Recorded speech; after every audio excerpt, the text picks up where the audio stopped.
एक समय की बात है जब धरती पर पाप और अधर्म बढ़ने लगा था। निर्दोष लोग अत्याचार सह रहे थे। मंदिरों की घंटियां मौन हो चुकी थीं और चारों ओर भय का अंधकार फैल गया था।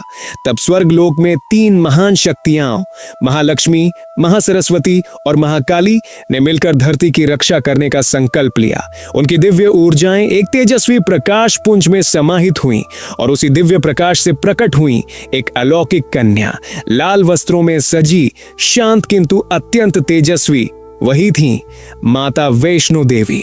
बाल्यकाल से ही माता ने तप और भक्ति का मार्ग चुना। वे घने जंगलों में बैठकर साधना करती। उनके चारों ओर एक दिव्य आभा फैल जाती। पशु पक्षी भी उनके समीप शांति का अनुभव करते। उनका उद्देश्य स्पष्ट था, धर्म की स्थापना और भक्तों की रक्षा। उसी समय एक शक्तिशाली तांत्रिक साधु था, भैरवनाथ। वह सिद्धियों का झाता था, परंतु उसके भीतर अहंकार भरा हुआ था। जब उसे माता की दिव्य शक्तियों का पता चला तो उसके मन में उन्हें परखने और प्राप्त करने की जिद जाग उठी। उसने निश्चय किया कि वह इस दिव्य शक्ति का रहस्य जाने बिना नहीं रुकेगा।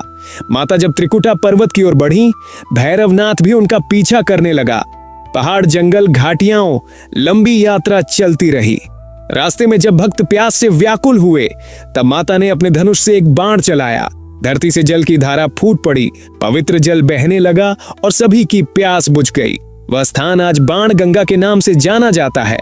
आगे चलकर माता एक संकरी गुफा में प्रवेश कर गईं। वहां उन्होंने 9 महीने तक कठोर तपस्या की। गुफा दिव्य प्रकाश से भर उठी। आज वही स्थान अर्धकुंवारी के नाम से प्रसिद्ध है, परंतु भैरवनाथ का पीछा अब भी जारी था। उसका अहंकार उसे रोक नहीं पा रहा था। अंततः वह गुफा तक पहुंच गया। उसने अपनी मर्यादा भंग कर दी। तभी माता ने अपना भयंकर रूप धारण किया। उनकी आंखों में अग्नि प्रज्वलित हो उठी। उनका स्वरूप महाकाली के समान प्रचंड हो गया। पर्वत कांप उठे, आकाश में बिजली चमक उठी। देवी और भैरवनाथ के बीच भयंकर युद्ध प्रारंभ हुआ।